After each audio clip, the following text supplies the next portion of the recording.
So last week we had our first class, and what we discovered last week was that Hebrew is called Lashon HaKodesh, the holy language, holy meaning different, separate, unusual, in that it's really quite different from virtually every other language of the thousands of languages in the world. We saw that the words in Hebrew are not arbitrary. The words in Hebrew have intrinsic connection to the things they describe. And we saw that even more incredibly is that the letters of the Hebrew words, all the letters that make up all the words, each letter also has incredibly profound spiritual meaning.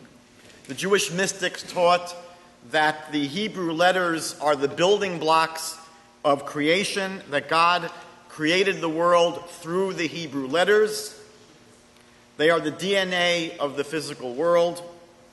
The Hebrew letters capture the will of God that's expressed in the creation story when God said, "Let there be light," etc.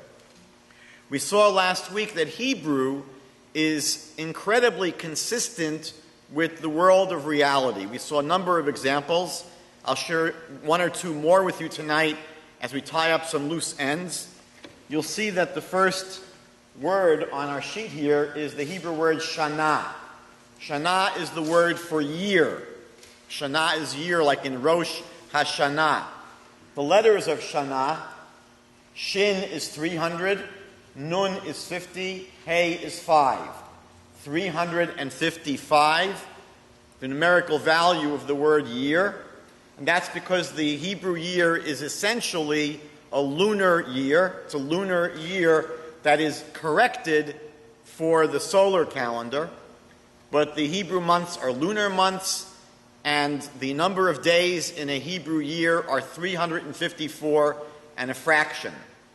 So the word Shana maybe just coincidentally happens to come out to be essentially the same number of days as in a Hebrew year, or maybe it's not an accident.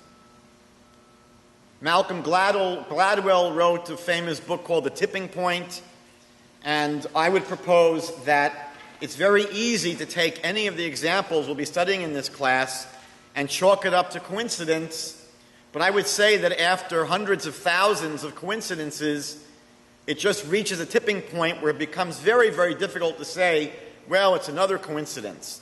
You can have a few coincidences, but after a while, it's very difficult to say that a coin that's flipped 700 times that comes up heads each time was just luck. You'd probably be very, very likely to suggest it was a double-headed coin. One of the things we learned last week is that we can discern the meaning of the Hebrew letters by examining the name of the letter. The name of each letter tells you about the meaning of the letter, the sound of the letter, the numerical value of the letter, the shape of the letter, something that we refer to as the code of first words. Where is the first time that letter appears at the beginning of a word in the Bible? And so last week we studied the first letter of the alphabet, the letter Aleph, and we learned, based upon all these factors, that the letter Aleph conveys the idea of godliness, of divinity, that transforms our world and that suffuses our world. Once we know that the Aleph indicates divinity, we looked at the word Adam. Adam, the word for man, for human being. And we saw that you could divide this word Adam into two parts. There's the Aleph, the divine, godly, spiritual part of each human being. And then there's the physical part, reflected in the letters Daled Mem, Dam, blood. Throughout the Bible, the blood of a person, the blood of an animal, is considered the physical life force of the animal. And so we have the human being in the Bible is created from the dust of the earth. It's a physical human being. But then God breathes the breath of life into that physical form, and we have a full human being, both physical and spiritual. One of the things we looked at last week was that this part, the physical part, the letters Mem 40 and Daled 4 add up to 44. And we saw that there are two components that really bring forth the physical part. The Talmud says that there are three partners in the creation of each person. There's God, which contributes the godly part, and then there are the parents, which contribute the physical part. And we saw the Hebrew words for mommy and daddy, for mom and dad, Av and Aim, add up to the numbers 44. Av is Aleph Bet, 1 and 2 is 3. Aim is Aleph and Mem, 1 and 40, 41. So 41 plus 3, 44. So Dam, the physical part, is 44. If you look on the sheets that I gave out tonight, what's interesting is that science tells us that each human being has 23 pairs of chromosomes. There are 22 pairs of chromosomes we get from each parent, and interestingly, each of those chromosome pairs looks almost the same, and there's a 23rd set of chromosomes which does not look the same. It's in the lower right-hand corner of the box, and that determines what sex the child would be. But interestingly, it seems that the Dam here, the 44, is 22 sets of chromosomes from each parent. And they're double, so it's 44. Again, is it a coincidence that 44 comes up as the number for the physical part of who we are and the number of chromosomes that each parent gives? I'll leave that for you to decide. Now, we're going to try to move a little bit further tonight and take up from where we left off last week. The Bible teaches us in the book of Yirmiyahu, the 10th chapter of Yirmiyahu, Jeremiah, verse 10, that God is truth. The prophet tells us God is truth, and that's why when we say Kriyat Shema, we say the Shema, we add on the word Emet at the end. Adonai Elohechem Emet. It's not part of the actual reading of the Shema in the Torah, but we add it on because it says in Yirmiyahu, Jeremiah, that God is Emet, God is truth. Now we're going to look a little bit tonight at this word, Emet, truth. We're going to find it's going to be a fascinating word. You'll see, first of all, that it looks similar to the word Adam, human being, in terms of its structure. The human being is Dam, 40 and 4. Emet is the Taf and the Mem, 440. Each begins with an Aleph. When you take away the Aleph from the human being, you're left just with Dam, with blood. You take away the Aleph, the godliness, from truth, Emet, and you're left with the word mate, which means death. How do we see that this word Emet is connected to godliness and to God? Here we have the word Emet we see as a total of 441. Again, Taf is 400, Mem is 40, Aleph is 1, 441. We learned last week that when God told Moses to go down to Egypt and tell the Jewish people that you're going to be liberated, Moses was very, very concerned. And Moses says to God, yeah, but what if the Jewish people asked me your name? It's a peculiar question, right? We would have thought Moses would say, what if they ask me, how are you going to do it? The Egyptians don't let anybody out of this country. But Moses is concerned, what if they ask me, the Jewish people ask me your name? And we saw last week that the name in the Bible captures the essence of the person, the being that bears that name. So when the Jewish people are going to ask Moses, what is God's name? What they're really asking is, who is God? Who is this God that you're talking about? So God says to Moses, you know who's sending you? Ehyeh asher ehyeh.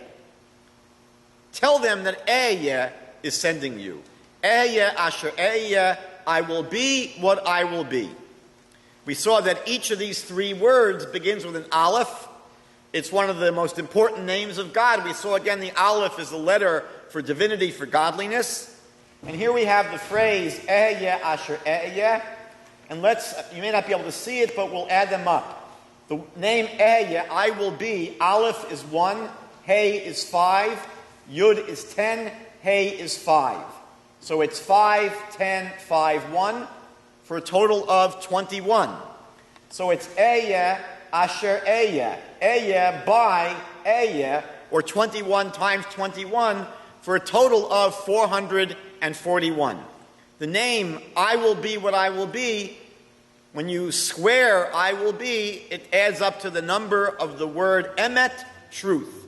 There's a connection between God and truth.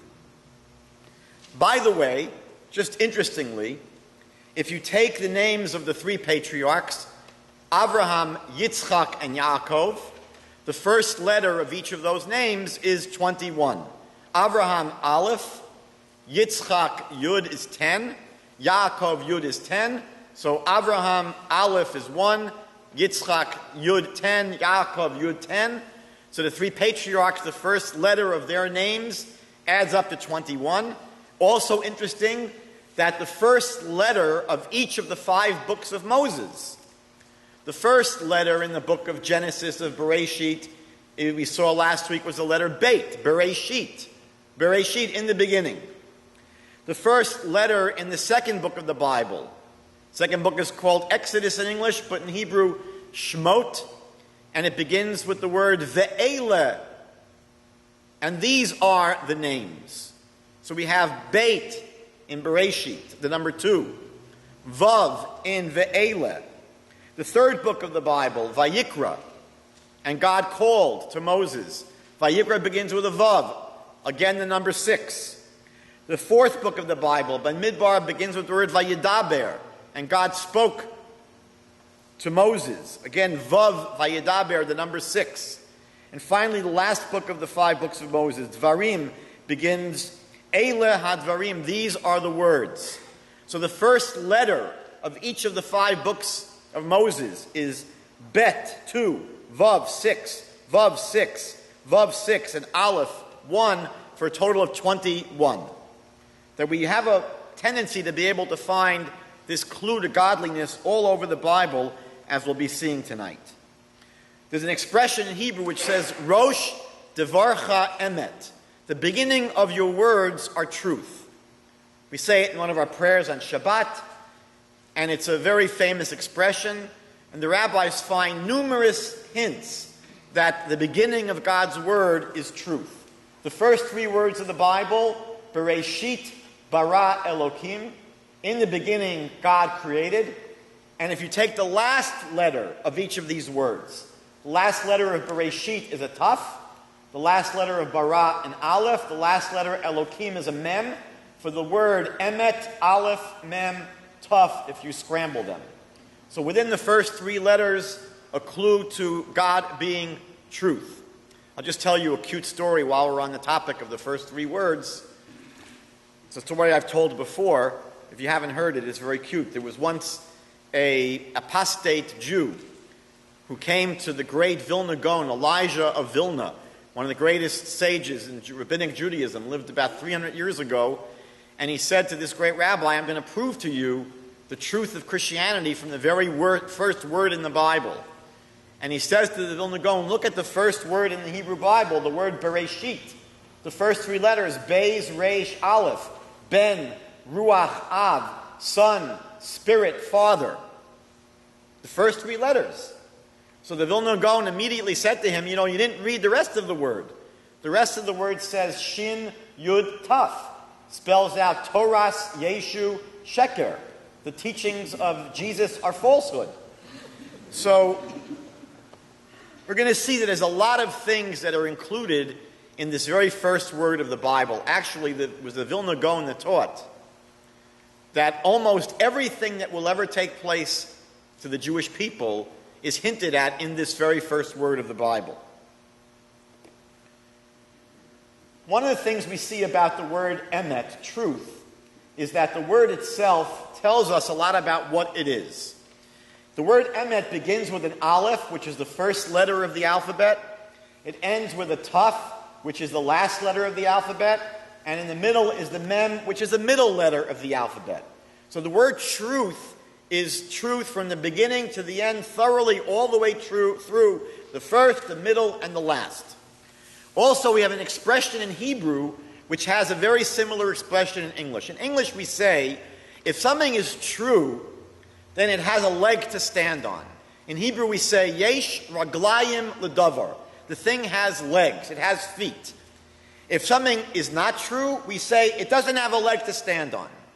So if you look at the word emet, you'll see that each letter in the word emet has two legs.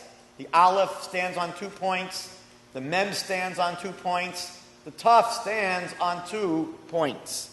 So every single letter in the word emet is the beginning, the middle, the end of the alphabet. Every letter has 2 feet.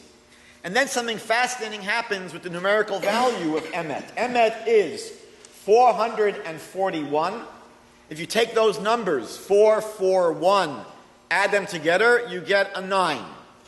So truth is always associated with the number 9. One of the fascinating things about the number 9 is that whatever number you multiply 9 by, if you take the total and add up all the digits, you get 9. So 9 times 2 is 18, 1 and 8 is 9. 9 times 3 is 27, 2 and 7 is 9. You can multiply any two numbers, any number by 9, and it can be a very, very big number. You add up all the digits and you reduce it, it always comes out to 9 because truth is consistent. Truth never wavers. Truth stays on target. Now what's incredible is that we have the companion word to truth, which is falsehood. And we'll see that falsehood, rather than having its letters in the beginning, middle, and end of the alphabet, the letters sheker, if you look on your alphabet chart, cling together as almost the last 3 letters of the alphabet. It's the second to the last, third to the last, and fourth to the last letter of the alphabet. They all have to stay together to hold each other up. Because as we see, ein raglayim l'davar. Sheker, none of its letters have 2 feet. Each one of its letters stands on a base of 1 point. It's very wobbly. And because the letters are wobbly, they got to hold on to each other to support each other. What's interesting is that the number that corresponds to falsehood is not 9, it's 6. So the letters sheker are 300, 100, and 200 for a total of 600. 600 reduces down to 6. And the rabbis pointed out something fascinating. One of the questions that the rabbis discussed at great length, I forgot to bring this book here tonight. I have a whole book called Why Does the Torah Begin with a Bet? A whole book. Why does the Torah begin with the letter Bet? So the rabbis discussed this question. Why does it begin with the letter Bet? And they found something fascinating. If you begin counting the numbers from Aleph, meaning if you begin counting from Aleph, from the first letter, groups of 3, so you'll find 1 plus 2 plus 3 is equal to 6. Take the next 3. 4 plus 5 plus 6 is equal to 15. 1 and 5 is 6. The next 3. 7 plus 8 plus 9 is 24. 2 plus 4 is 6. Take the next 3. 10, 11, 12 equals 33. 3 plus 3 is 6. So when you start with the first letter, Aleph, you take every 3 letters, they add up to 6, which is the number of falsehood. However, if you begin with the bet and count every group of 3, so you get 2 plus 3 plus 4 equals 9. 9 is the number for truth. The next set, 5 plus 6 plus 7 equals 18. 1 and 8 is 9. The next 3, 8, 9, and 10 equals 27. 2 plus 7 is 9. And you can keep on going and going and going like the ever-ready battery. And starting with the bet, you consistently will get 9, the number of truth. And we saw before, Rosh Devarcha Emet. The beginning of God's word has to be truth. So the Torah begins with a bet and not with an aleph. Furthermore, on the topic that we discussed last week, the idea that godliness is tied in to the number 1, echad, unity. That there's a unity that pervades this world because God is one. God is the source of everything. One of the teachings of the Zohar, the famous book of Kabbalah, says, Kutshibrichu ve'oraisa ve'Yisrael chad. That God, Kadosh Baruch Hu, and Yisrael and Israel and the Torah, Oraisa is Torah, are one. That the Zohar teaches us there's a unity between God and Israel and the Torah. Now, there's an incredible way of showing and demonstrating this unity. Here's how it goes. We have the three words that we're going to use tonight. God, we abbreviate as Hey, but it's Yud Hey Vav Hey. We learned last week God's essential name, the Tetragrammaton, Yud Hey Vav Hey, is 26. The word Torah is 406 and 7 and 5, a total of 611. Interestingly, by the way, as a side point, how do the rabbis know that there were 613 commandments in the Torah? So there's a verse in the Torah which says, Torah tziva lanu Moshe. Moshe commanded us Torah. Moshe gave us Torah. Torah is 611. What's fascinating is when you look at the Aseret HaDibrot, the 10 utterances, the 10 statements that were given at Mount Sinai that we engraved on those tablets, the first two are different than the others. The first one says, Anochi Hashem Elokecha, I am the Lord your God, in the first person. And the second one says, Lo yiyeh lecha Elohim acherim, there shall not be to you other gods before me. And then the third one switches to the third person. Don't take the name of the Lord your God, and it doesn't say, don't take my name in vain. So the rabbis teach us that what happened at Mount Sinai was that God spoke the first two commandments, and all the Jewish people heard them, and we freaked out. It was too overwhelming for us to hear the voice of God. And so the Jewish people said, God, we can't take it. You just give the rest to Moses. So when the Torah says, Torah tziva lanu Moshe, Moshe gave us Torah. Torah is 611, but we got two from God. Total of 613. Azoy state in Maseches Makot, Tractate Makot explains that's how we know there are 613 commandments. And finally, the word Yisrael, Israel, 541. Yud is 10, Shin is 300, Resh 200, Aleph 1, Lamed 30. So how do we see the unity, how do we see the incredible unity of, again, God, Israel, and Torah? So watch how we do it. We begin with the first word in the Torah. The first word, Bereshit, ends with the letter Taf. Taf is the first letter of Torah. Taf is the first letter of Torah. So if we have Torah, we're starting with Torah now, we're going to get it by combining God and Israel. Israel is 541, Hashem is 26, for a total of 567. When you combine Yud Hey Vav Hey, the name of God of 26, and the name Israel, you get a number of 567. If you count, pay attention now, if you count from this first Taf in the word Bereshit, 567 letters forward in the Bible, from that Taf, guess what letter you're going to hit? Anyone want to guess? You hit the letter Vav. You have a Taf. 567 letters further, you get a Vav. From that Vav, you count another 567 letters. Guess what letter you're going to hit? Resh. You're going to hit a Resh. From that Resh, another 567 letters, you're going to get a Hey. So how do we find Torah? We find Torah by combining God and Israel, and we produce Torah from there. How do we get Israel? Well, interestingly, the last word in the 5 books of Moses is the word Yisrael. The last phrase says, all the miracles that Moshe did, Le'enei Kol Yisrael, in the eyes of all of Israel. So the last word is Yisrael. Starting from that Lamed, that last letter, from the Lamed in Israel, we're going to produce Israel by combining who? God and Torah.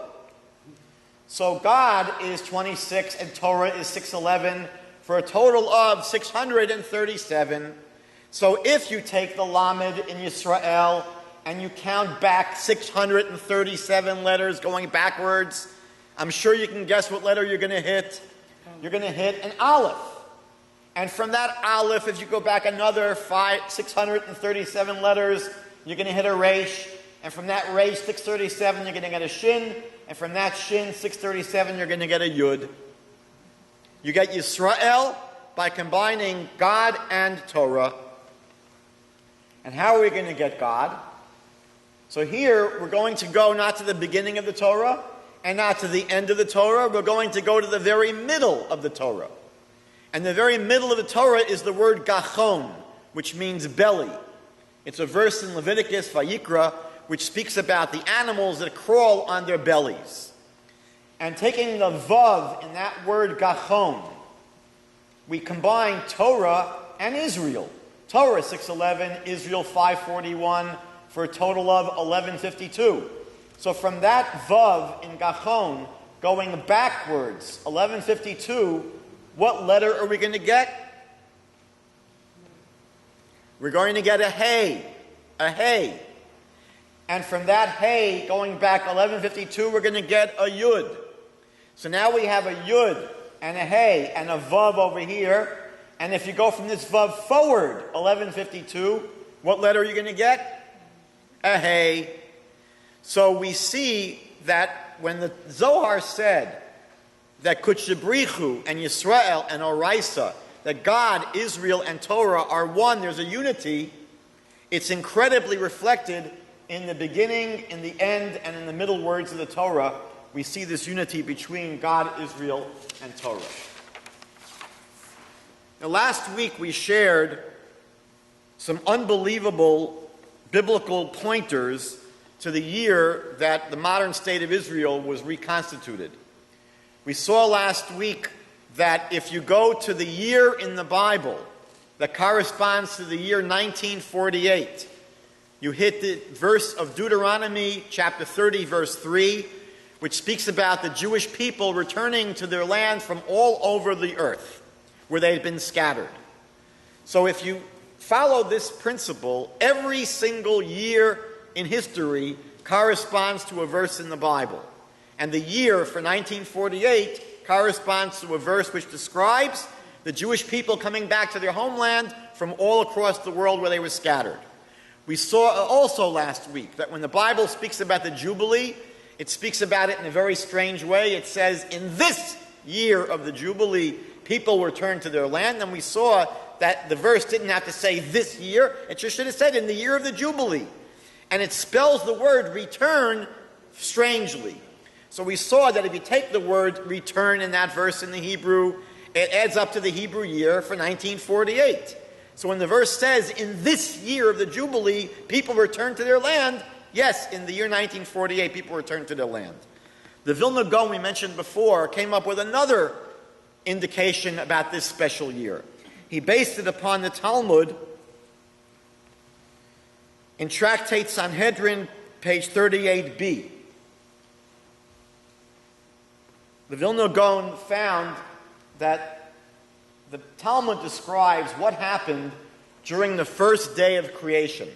And the Talmud tells you what happened at every single hour. In the first hour, this happened. In the second hour, this happened. In the third hour, this happened. And in the fifth hour of the sixth day, Adam rose up from the dirt, from the dust, in the fifth hour. The Vilna Gaon was very brilliant, and he did the following calculation. We have a principle in the Bible that every day is equal to 1,000 years. It's a verse in the book of Psalms. That 1,000 years in the eyes of God are like one day. So many of our rabbis would take the 6 days of creation and parallel them to the 6,000 years of history. The rabbis teach us that history will last 6,000 years at most. And then the Messianic age will have to begin. So the Vilna Gaon said that if the Talmud's telling us that Adam stood up in the fifth hour of the sixth day, we can actually figure out when that was. How do we do it? If we have 1,000 years for each day, so we have 1,000 years corresponding to the 5 days that passed, meaning that Adam stood up in the fifth hour of the sixth day. It meant 5 days already passed. So we have 5,000 years. Now he's going to stand up in the 5th hour of the 6th day, which means Friday, late in the morning. The Hebrew day begins in the evening before. Friday really begins Thursday night, let's say 6 o'clock. So you have 12 hours between Friday night, 6 o'clock, and 6 o'clock in the morning on Friday morning. That's another 500 years. So we have 5,000 years, Sunday, Monday, Tuesday, Wednesday, Thursday. And now we have 500 years from Thursday night till Friday morning. And now we have 5 hours into the 6th day. So he did a very simple calculation. If 1,000 years equals 24 hours, how many years is in 1 hour?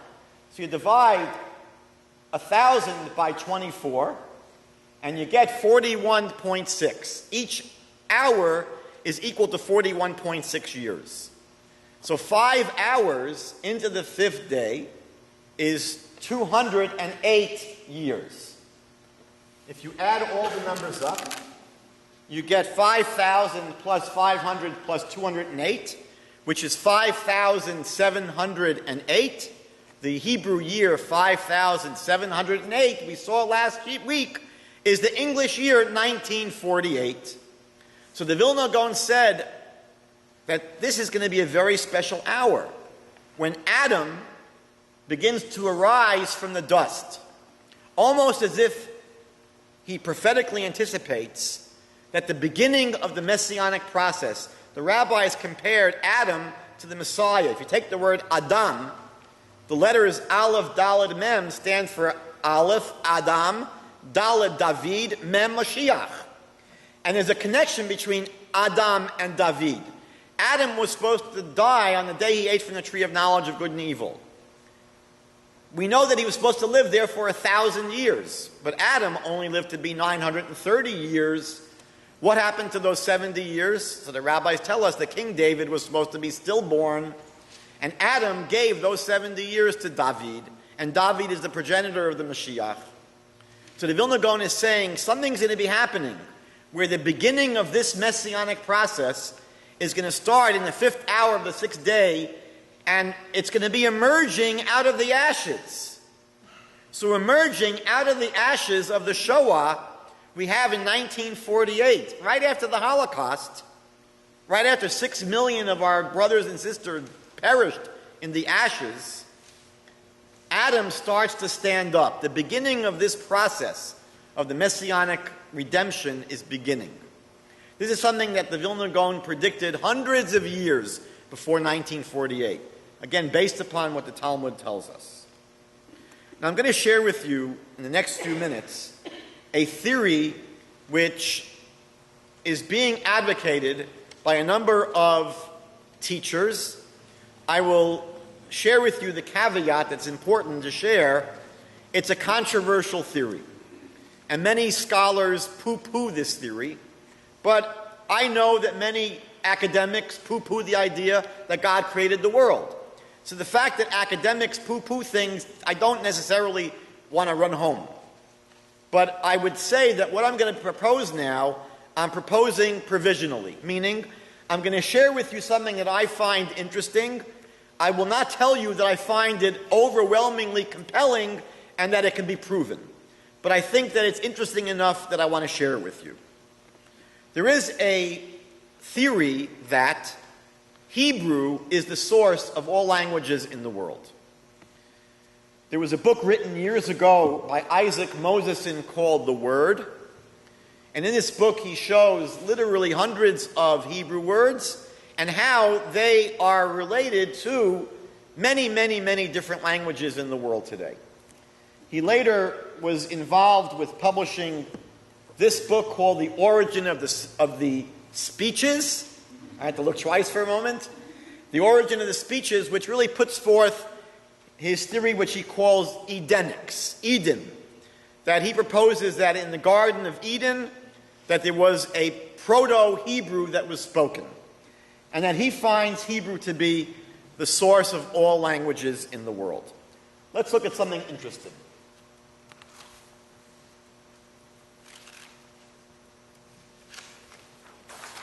The Torah tells us in the 11th chapter of Genesis, verse 1, The Torah tells us, "Vayehi kol haaretz safa achas udvarim achadim." The whole world, the whole earth, was safa achas, one language, udvarim achadim, and singular words. They were all of one mind. What does it mean when it says the whole world, the whole earth, spoke one language? So in Rashi's commentary to the Torah, the commentary of Rashi, the most famous of all Jewish commentators, he wrote about 1,000 years ago in France. Just to give you an idea of how important Rashi is, there were over 500 people who wrote super commentaries to Rashi's commentary. You got to think about the value of someone who others thought was so important, they're going to spend a lifetime writing a commentary to his commentary, and not just 2 or 3, about 500 that we know of. So Rashi tells us on the spot there, what is safa echat? What is the one tongue? Rashi says 2 words, Lashon HaKodesh, the holy tongue, the holy language. He doesn't say Ivrit, by the way. He doesn't say Hebrew. He says the holy language, the holy tongue. So Rashi's telling you what was the one language that was spoken originally. It was Hebrew.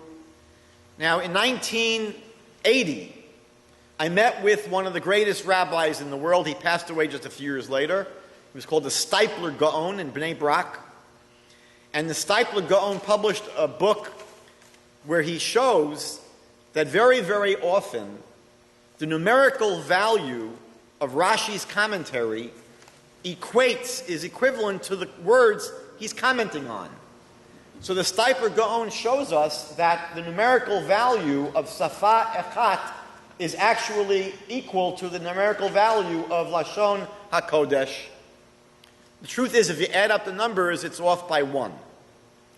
And there's a principle in Gematria, we'll learn about Gematria next week, that in the science of Gematria, you're allowed a fudge factor of 1 because it's supposed to include the value of the word itself. So if you add up the numbers of Safa Echat, it's equal to essentially Lashon HaKodesh, the holy language. The word in Hebrew, shoresh means source.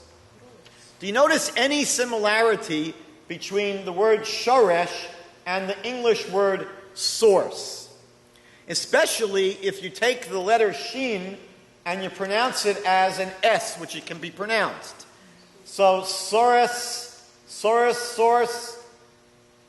This is what Moseson proposes, that if you listen carefully to the similarities in language, you'll see there's just a consistent similarity between Hebrew and so many other languages. He proposes an idea of word families. So, for example, the Hebrew word min means from, and it's from the whole. It's from something.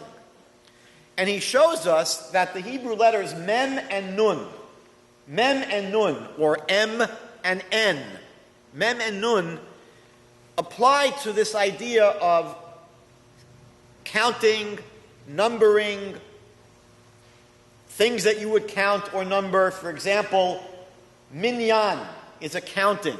It's the group of 10 people that could pray together. Hamon are many. Limnot, to count.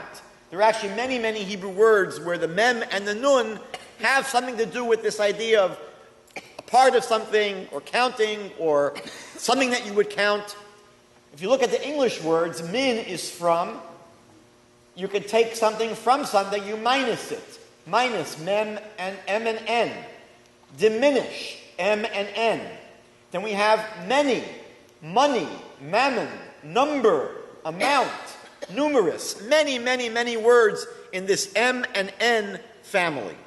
So what I'm going to do with you now is a group participation exercise. I'm going to share with you a long list of words, and I'm going to ask you to try and figure out what is the English word that is related to the Hebrew.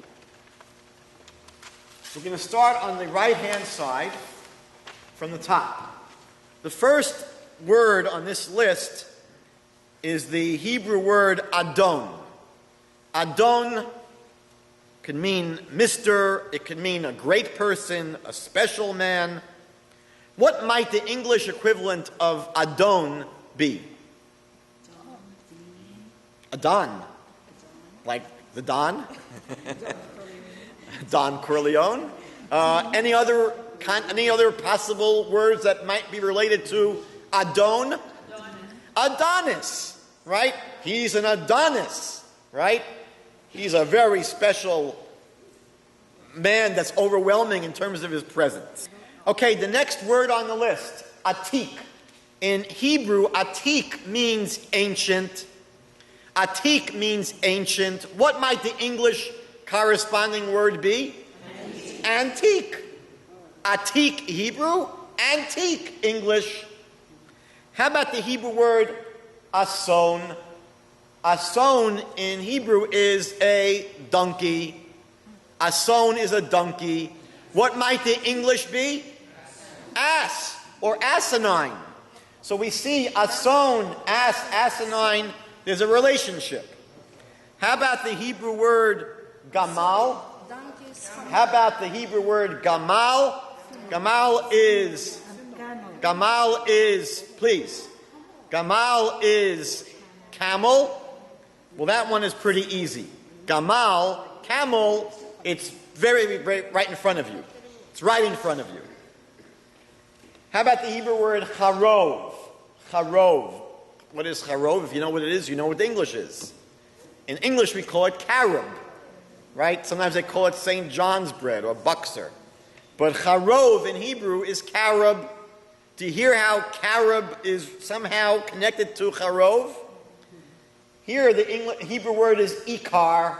Ikar means the essence of something. What might the English equivalent be? Core. The core. The core of something. Ikar, core. Not C-O-R, where we eat our food from. But the core, right? You're exercising your core. So that's the word ikar. How about keren? On the altar in the temple, there were each corner, where keren is a corner. So do you see the relationship between keren and corner? Almost the same letters. Then you have the word in Hebrew, kefel, which means double. Anything come up for kefel in English? Couple. A couple, right? A couple is kefel, double. Here's a cute one. We say in Hebrew, mefunak. Mefunak in Hebrew means someone that's very sensitive and squeamish. What might the English equivalent be? Finicky. Finicky. A finicky person. Mefunak. How about in Hebrew, perek? Perek in Hebrew means a chapter or a portion. What might the English be? Part is not as good. Paragraph, not as good. How about perek, fraction? Right? Part of something, or portion, is a fraction of it. Perek, fraction, 3 letters. Pei, resh, kuk, fraction. The word peirot, very close to the English fruit. Peirot is fruit, it's fruit. Maher in Hebrew means quickly. Maher is quickly. What might the English be? Hurry. Maher, hurry. How about Yeled? Yeled in Hebrew means a child. What might the English equivalent be? Lad. A lad. Yeled, lad. Or laddie. Or lassie. How about Masecha? Masecha in Hebrew is a mask. Masecha, a mask. That's pretty straightforward. This we had last week. Prat in Hebrew. Prat is a part. Prat and part. Very similar. Then we have pras. Pras in Hebrew is a reward. What might the English be? Prize. Pras, prize. How about refes in Hebrew, which is garbage? Refes is garbage. Refuse. Refuse. Refes in Hebrew. Refuse in English. And then we have charat. Charat in Hebrew means to regret. you listen carefully, you can pick up tones of regret in charat. Then we have the word in Hebrew, ragil, which means routine or habitual. Regular. And regular, ragil, regular. And then we have rishima in Hebrew, which means a list. What might the English equivalent be? Resume. Rishima, resume, a list of your credentials. Then we have the Hebrew word orez, which is rice. Orez, rice, okay? That might be close enough. Rechush in Hebrew is a treasure. What might the English equivalent be for rechush? Riches. Rechush, riches. Riches. And then how about reeve? Reeve in Hebrew is a fight or a quarrel. What might the English be for reeve? Rivalry. Reeve, rivalry. And how about sagur? Sagur in Hebrew means closed. What might the English equivalent be? Secure. Sagur, secure. Tzad in Hebrew. Well, tzad is pretty close to the English. Tzad means a side. Tzad, side. Otsar in Hebrew. Otsar is a treasury. What might the English equivalent be of otsar? This is a hard one. Store. Otsar is a store. Contains a lot of things. The Hebrew word noval. Noval in Hebrew means someone that is despicable. What might the English equivalent of noval be? Vile. Noval is someone despicable. Noval is vile. How about zimain? Zimain in Hebrew means to call up or to convene. What might the English equivalent of zimain be? To summon. To summon someone. You're going to summon them to the court. How about the word yilel? Yilel in Hebrew means to scream. In English, you might say, yell. Then we have the word yonek, which is a nursing baby. What might the English equivalent of yonek be? Young. Yonek, young. And then the Hebrew word zariz, which means quick or with alacrity. The English might be zariz, zealous. Zariz, someone who's zealous. Then we have the Hebrew word to'eva. To'eva, which is a disgusting act. What might the English equivalent of to'eva be? Taboo. To'eva, something that's taboo. Then we have the Hebrew word trafim. Trafim are idols or statues. What might the English equivalent of trafim be? Trophies. Trafim, trophies. And then we have the word trufa. Trufa in Hebrew means medicine. The English might be therapy. Very good. Trufa, medicine or therapy. Then the word shesh in many languages is 6. Lavan in Hebrew is white. Halav is milk. What might the English equivalent be? For lavan and chalav, milk and white. How about albino? Albino has that lamed base nun in there for white, lavan. The Hebrew word kol means all. Kol, all, it's all. Asham in Hebrew means guilt. And the English might be shame, ashamed. And then we have the word or, light. What might be the English equivalent of or, light? Aura, right? What does aurora mean? Aside from being a place north of here. Is aurora related to light in any way? Okay, so aura and aurora coming from the Hebrew or for light. Then we have the word derech. Derech in Hebrew means way or path. And the English word might be direction. Very good. Derech, direction. I have a few more here. I have the word avel, in Hebrew, ayin bet lamed, which means someone that's doing something unrighteous. And that might be the word in English, evil. And then the word pleta in Hebrew, which means to escape. It might be the English word flee, right? Pleta, flee. And finally, the Hebrew word goren is a place of threshing. And so what would the English equivalent of goren be? Granary or grain. This is just, 30 or so examples. There are hundreds and hundreds and hundreds and hundreds. So again, is it a coincidence, or maybe there's more to the story? Let's go further.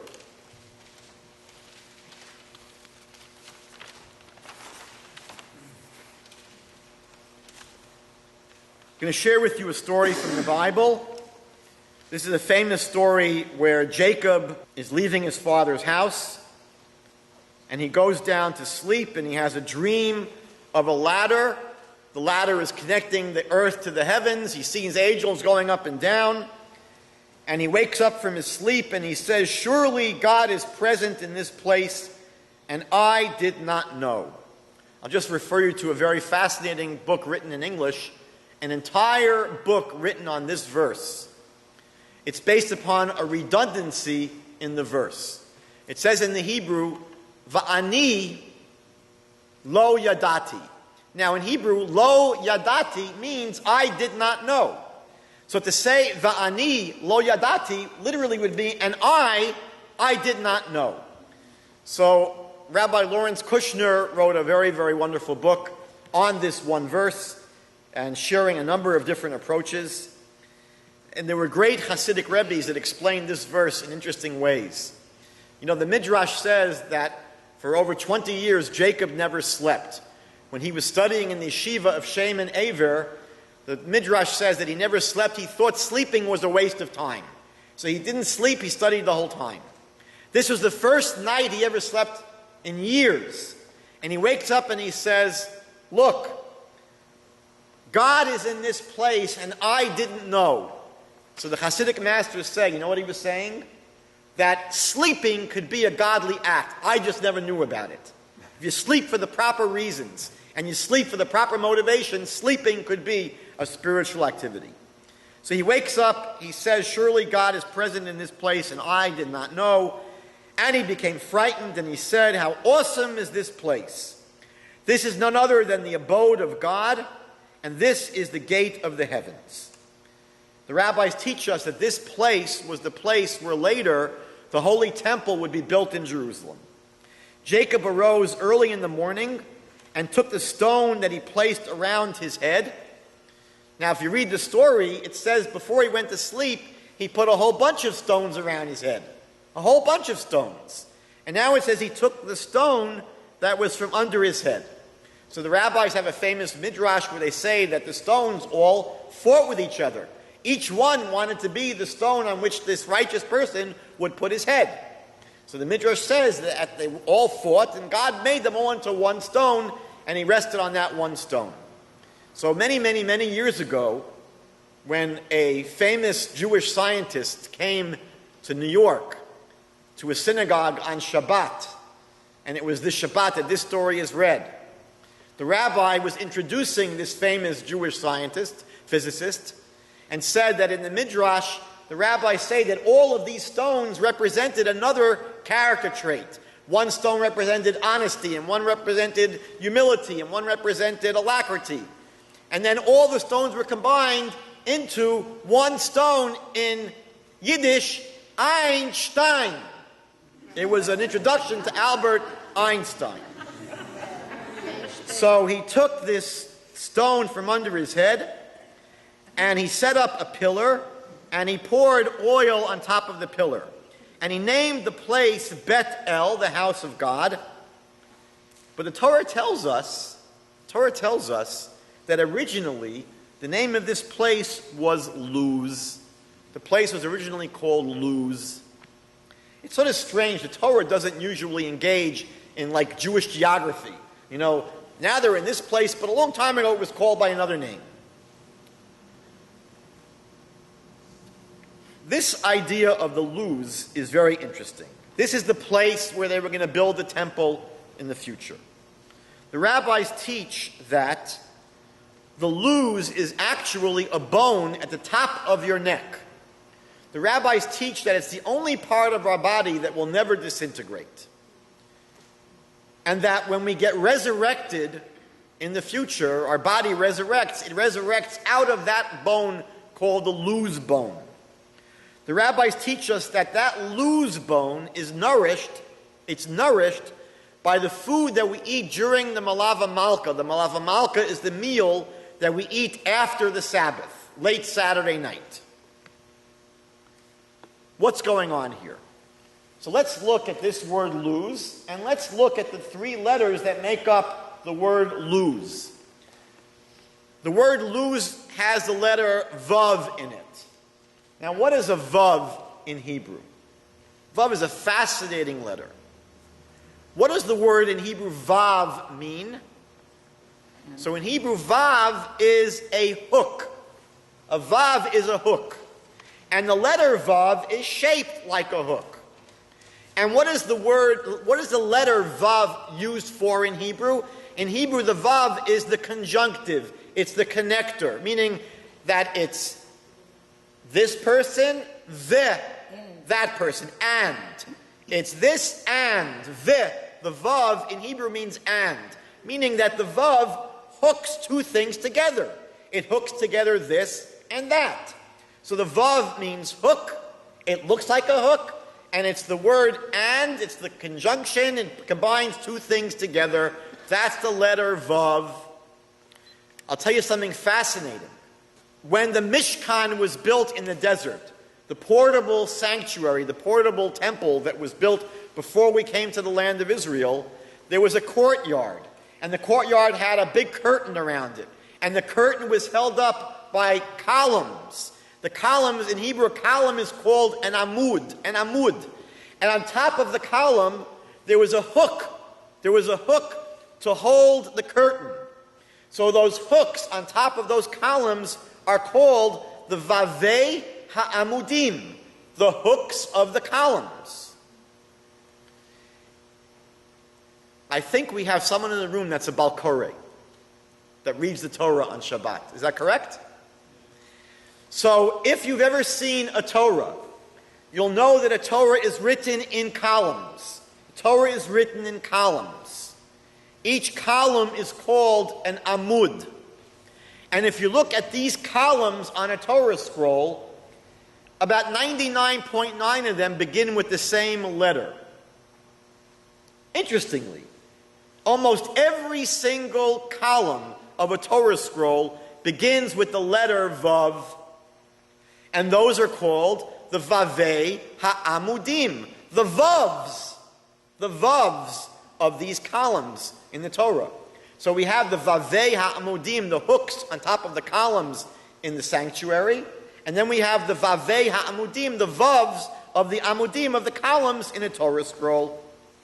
Then we have the letter Zayin. Zayin in Hebrew means a weapon. Zayin is a weapon. Kli Zayin are weapons. It's supposed to actually look like a sword. A Zayin is supposed to look like a sword with a handle and a sharp point. What's interesting is that the word Zayin in Hebrew also has the connotation of food. Mazon is food. Birkat HaMazon, the grace after food. Hazan et ha'olam kulo, God sustains the whole world. So Zayin, Kli Zayin are weapons. A Zayin is a sword. But the word Zan in Hebrew means to sustain, nourish, and it refers to food. What's interesting is that in the Bible, the same word is used for a sword and for food. So for example, what is a sword called in Hebrew? A knife is sometimes called in Hebrew a ma'achelet. A ma'achelet. Ma'achelet, a knife, and it has the word ochel, to eat. Another word in Hebrew, the word for bread, lechem, is also related to the word lochem, to fight, to battle.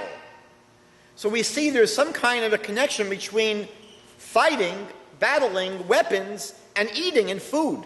Because you know what people normally fight about? The basics, food, sustenance. So here we have this word, which is a word for fighting, for weapons, and for food, for sustenance. Then we have the letter Lamed. Lamed in Hebrew is the letter which means to teach and to learn. Lilmod is to study. Lilamed is to teach. A malamed is a teacher. A talmid is a student. And the rabbis teach us, the Kabbalistic writings say, that it's shaped where the divine wisdom, the lamed latap, goes all the way up. So the divine wisdom is brought down on this channel here, like the eaves trough of a house brings down the water. The lamed is bringing down knowledge and wisdom. And what's interesting is we see the shape of the letter lamed is similar to the shape of the letter aleph.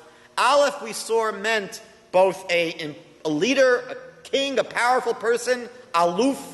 But aleph we saw also meant teaching, wisdom. The word lamed, teaching, has a letter chaf. Chaf is the number 20, and vav for 6, 26. So the lamed is made up of the letter chaf, 20, and vav 6. 26 is God's name, Yud Kei Vav Kei. So there's an idea that this divine wisdom comes down to the earth. This is teaching and education and learning. This is a spiritual kind of wisdom. So when we have the word lose, the word is a pictogram. It's saying that the lamed is being connected to the zayin. The vav is the letter of connection. The vav is a hook. The vav means and. The vav connects, brings things together. So luz is a place where the lamed, where spirituality is connected to zayin, sustenance, the basics of physical life in this world. That's what is meant by luz. It's the connection of the spiritual to the physical. Fascinating. That the neck is a part of our body that connects the head with the rest of the body. The luz is that place of connection between the spiritual part of us and the physical part of us. What sustains the luz bone? It's the meal that's eaten right after the Shabbat. The Shabbat is that day of pure spirituality. The rest of the week is the weekdays. It's the normal weekdays. And it's the point between the Sabbath and the rest of the week. It's that connection. And what is the temple? The temple is that spot in the world that connects the heavens and the earth. So this place where Jacob was, when the Bible tells us that its original name was Luz, it's a very, very important thing we're learning here. It's telling us a whole world about this place. In one further story of the Bible, in Genesis chapter 45, we're told that Joseph fell upon his brother Benjamin's neck and wept, and Benjamin wept upon his neck. And the rabbis teach us that when they wept upon each other's neck, they were crying over the temples that will be destroyed in the future. And the idea is that the neck is what symbolizes the temple. The temple is the place, again, that connects the heavens with the earth. So the neck of the body is that place that connects the upper parts of the body with the lower parts of the body. And so the word luz is an incredible word that we can only understand if we have a little bit of insight into what these Hebrew letters mean.